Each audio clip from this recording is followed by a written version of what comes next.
Now, Adrian, before we get into the ice cream silliness, we need to make sure that we've had our greens and we've had our healthy dose, OK? So what I'm going to do, I'm going to show you a bit of pickling. I'm going to do pickled nachos with just a little bit of feta cheese on the top there. So a little bit different, help our digestive system out a little bit. So it all comes down to a beautiful chop. So I know that you've got some wonderful knife skills. Now, when you said chop, I thought maybe a lamb chop, but obviously vegetable you can try pickling that, but I don't think it'll be much of a success. So we're just going to start slicing. We've got a bit of onion here. We've got some radish, carrot, cucumbers, but you can do all sorts of different things. You can pickle many, many, many different types of vegetables. These are nice little cucumbers. Gorgeous, pickling nice, lovely. They're gorgeous. So yeah, if you just slice that one, and what I'm going to do is just make my pickling brine. So what I've got is 2 cups of water. If you get filtered water, that would be ace. And then I've got a bit of apple cider vinegar, 2 cups again. Again, this can be white wine vinegar if you haven't got any apple cider vinegar walking around. Nice. But apple cider vinegar is very, very good for our stomachs, for our immunity, all sorts of different things. So you can infuse this as well. I've got a little bit of salt that I'm just going to add. Again, salt does help. And of course, for the onion, that one is beautiful just with the salt. And it's a lot of, I really like pickling. It's kind of an ancient tradition that's being brought back.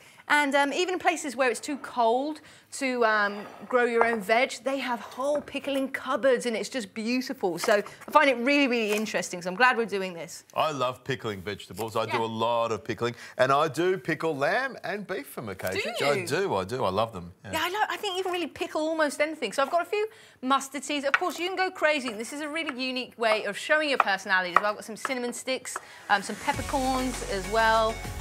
But any kind of flavour that you like, just plop it in there, bring it up to the boil. I'm going to get Adrian working, slicing up all my veg, and we'll come back once we've got a nice boiled up brine, wait for it to cool, and it'll be ready for our jars.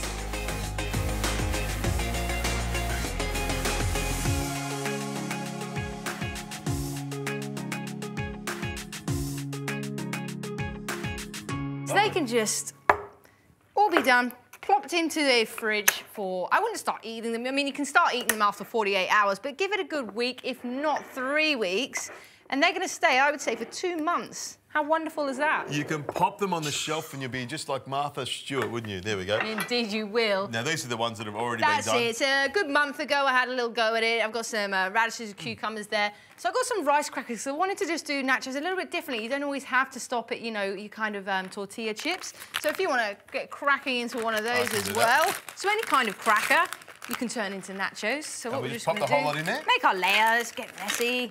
There we go. I'm going to put it on top. Now, I see you went straight for the barbecue. Nice. Ah, a little bit of flavouring today.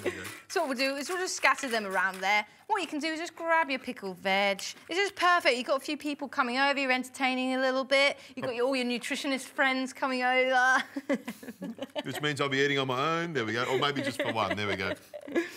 Looks great, nice and beautiful colourful. colour. I mean, where there is colour, there is always nutrition as well. So what I have got is a little bit of feta cheese as well. So all you can do is just sprinkle the feta over. Of course, you can lightly grill it if you want to get a little bit of melty on there, but I like it kind of just raw. Nice, I love that. Just on there, and I've just got a little bit of kind of aged balsamic, which is because we're all about the vinegar this session. That's just going to give a little bit of tartness, which is going to go perfect with that kind of crack from the rice cracker. We're also going to have some sticky fingers in there as well. We so are. Let's have a little go. I want to try the radish. Some radish, a little bit of the cheese and some radish, and the balsamic. I want to see what that tastes like all together. I've really gone for it with the healthiness, haven't I? What do you think? Easy, crunchy, and tasty. Well done. Oh, good.